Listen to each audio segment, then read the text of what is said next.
Morning, sports fans. Back at it here again in the Sports Corner. I've got a very special guest with us this morning, joined now by New York Post sports writer, 90.7 FM beat reporter Colin Loughran. Colin, how's it going? Bobby, thank you so much for having me today. It's great to be with you. Really just a hallmark time in New York sports. So much going on. The football teams are actually good for the first time in ages. Yankees in the ALCS, Rangers and Isles back in action. Knicks and Nets too. It's like Christmas here in New York. Everything going on all at once. You gotta love it. Been a great fall for these teams, and hopefully it continues. And big part of the reason why I wanted to have you on the show, you're doing so many great things. Wanted to talk some New York sports with you here in the Sports Corner. And I wanted to start with the New York Rangers because I actually think the Rangers might be better this year so far, at least on paper, prospects, than they were last year. And that says a lot because the Broadway Blue Shirts were so good. Wanted to get your thoughts on the New York Rangers and their outlook for this season. Well, I don't know if I'd go so far as to say they are definitely better this year. I think the addition of Vincent Trocheck to that second line does something in terms of the overall talent that's there. But let's be honest, last year was a surprise. Nobody saw the Rangers doing what they were able to do last year. If you were to ask any Rangers fan worth his, her, or their salt in October if they were going to be in the Eastern Conference Finals, they would have laughed in your face. If you were to ask the same question and then said, are they going to beat the Lightning twice in said series, they would have laughed even harder. So last year was a great surprise for Rangers fans. Obviously, the kids played extraordinarily well down the stretch. Alexis Lafreniere, Kakko, guys of this sort. But what ended up happening was that team was defined in one sense or another by some of the additions they made before the trade deadline. Frank Vetrano, Andrew Kopp, very undervalued targets that ended up being major sources of scoring for the Rangers. This year, those guys are not there.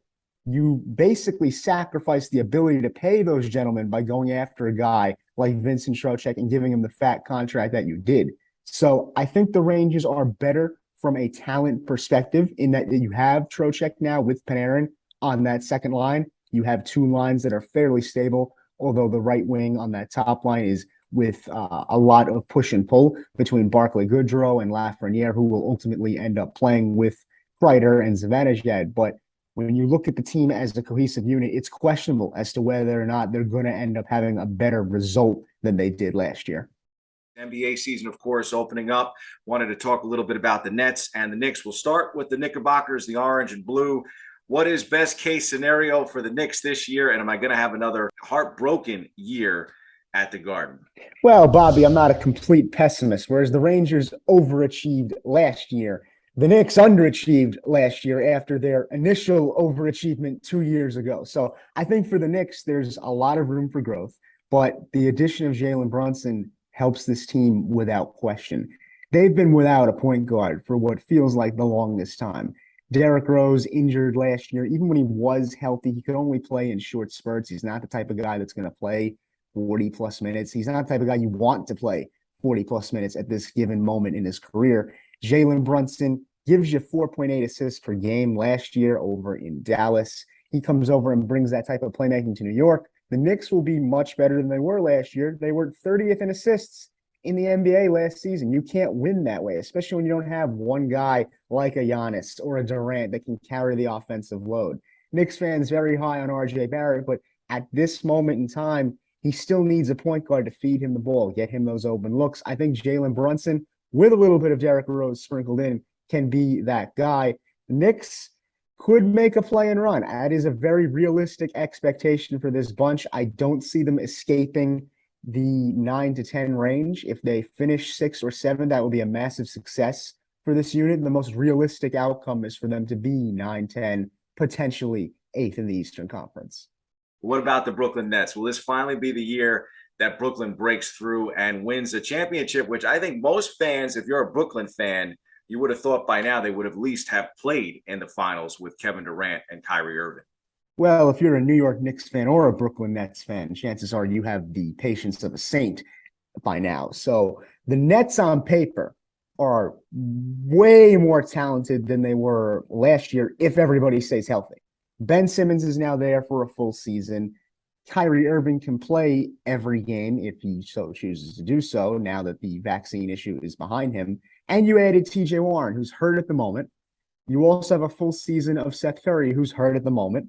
And Joe Harris should be back, but he is hurt at the moment. on paper, if this Nets team is healthy and at least able to go in some sense, they should be able to make a deep run into the playoffs. They can legitimately contend for a title. It's not a ridiculous statement to say that they could beat the Milwaukee Bucks or the Boston Celtics in a potential playoff series. They had the fourth best field goal percentage in the entire NBA last season. You're adding guys that can flat out shoot to that roster. Royce O'Neal is an under the radar addition as well because he's going to help you on defense. Now, as far as Ben Simmons is concerned, you don't bring him in hoping he can score you 20 points a game.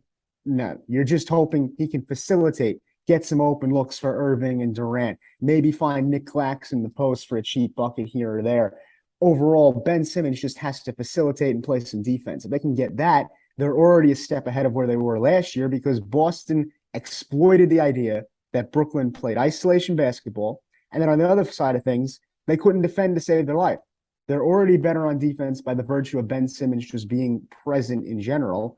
And with him as a facilitator, they should be a little bit more diverse offensively if Durant and Irving are willing to play that brand of basketball.